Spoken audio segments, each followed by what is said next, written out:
रक्षाबंधन से पहले आम लोगों की जेब पर महंगाई का एक और बड़ा वार हुआ है। नमस्कार, बहुत स्वागत है आपका न्यूज़ 18 का डिजिटल प्लेटफॉर्म आप देख रहे हैं। मैं हूं आपके साथ ऋतु सिंह। चीनी की कीमतों में ज़बरदस्त उछाल आया है और महज एक महीने में फुटकर भाव करीब 20 रुपये प्रति किलो बढ़कर 65 रुपये किलो तक पहुँच गए हैं। यानी जिस चीनी का इस्तेमाल घर घर में चाय से लेकर मिठाइयों तक में होता है, अब वही चीनी त्योहार का बजट बिगाड़ने लगी है। चीनी के दाम बढ़ने का असर सिर्फ आम आदमी की रसोई तक सीमित नहीं रहेगा, इसका सीधा असर मिठाई, पेठा और दूसरी चीनी से बनने वाली चीज़ों पर भी पड़ सकता है। कारोबारियों का कहना है कि आने वाले दिनों में मिठाइयों और पेठे के दाम 20 से 30 रुपये प्रति किलो तक बढ़ सकते हैं। तो आखिर चीनी के दाम अचानक इतने ज़्यादा क्यों बढ़ गए? क्या इसके पीछे जमाखोरी का खेल है? और सबसे बड़ा सवाल कि क्या आने वाले दिनों में चीनी की कीमतें और बढ़ेंगी या सरकार के एक्शन के बाद थोड़ी राहत मिल सकती है? तो दरअसल चीनी की कीमतों में तेजी के पीछे मिलों की ओर से की गई कथित जमाखोरी को बड़ी वजह बताया जा रहा है। जांच में सामने आया कि कुछ मिलों ने बड़े उपभोक्ताओं के नाम पर चीनी की बिक्री तो दिखाई, लेकिन माल की डिलीवरी करने की बजाय उसे अपने गोदामों में ही रोक कर रखा।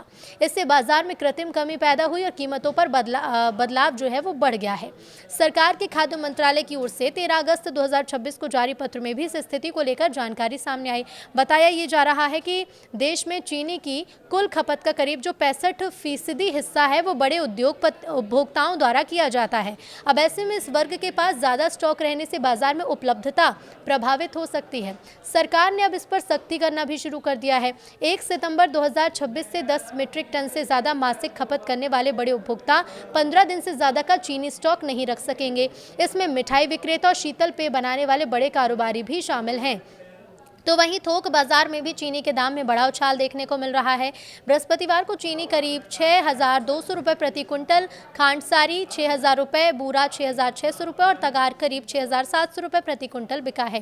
कारोबारियों का ये कहना है कि चीनी महंगी होने से उनकी उत्पादन लागत बढ़ गई है। मिठाई कारोबारियों के मुताबिक त्योहार के सीजन में अगर कीमतों में राहत नहीं मिली तो मजबूरी में मिठाइयों के दाम बढ़ाने पड़ेंगे। पेठा कारोबारियों की परेशानी भी कम नहीं है। उनका कहना है कि पेठे का पूरा कारोबार चीनी पर निर्भर है और मौजूदा कीमतों पर उन्हें नुकसान उठाना पड़ रहा है। अब ऐसे में आने वाले दिनों में पेठे के दाम भी बढ़ सकते हैं। हालांकि कारोबारियों का एक वर्ग ये भी उम्मीद जता रहा है कि सरकार की नई स्टॉक लिमिट और जीएसटी रिटर्न के डेटा से निगरानी बढ़ने के बाद जमाखोरी पर लगाम लगेगी और चीनी के दाम नीचे आ सकते हैं।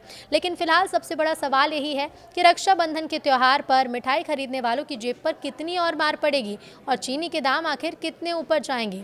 त्योहारों के सीजन में अगर चीनी की कीमतों पर जल्द लगाम नहीं लगी तो इसका असर सीधे मिठाई की दुकानों से लेकर आम परिवार के बजट तक दिखाई दे सकता है।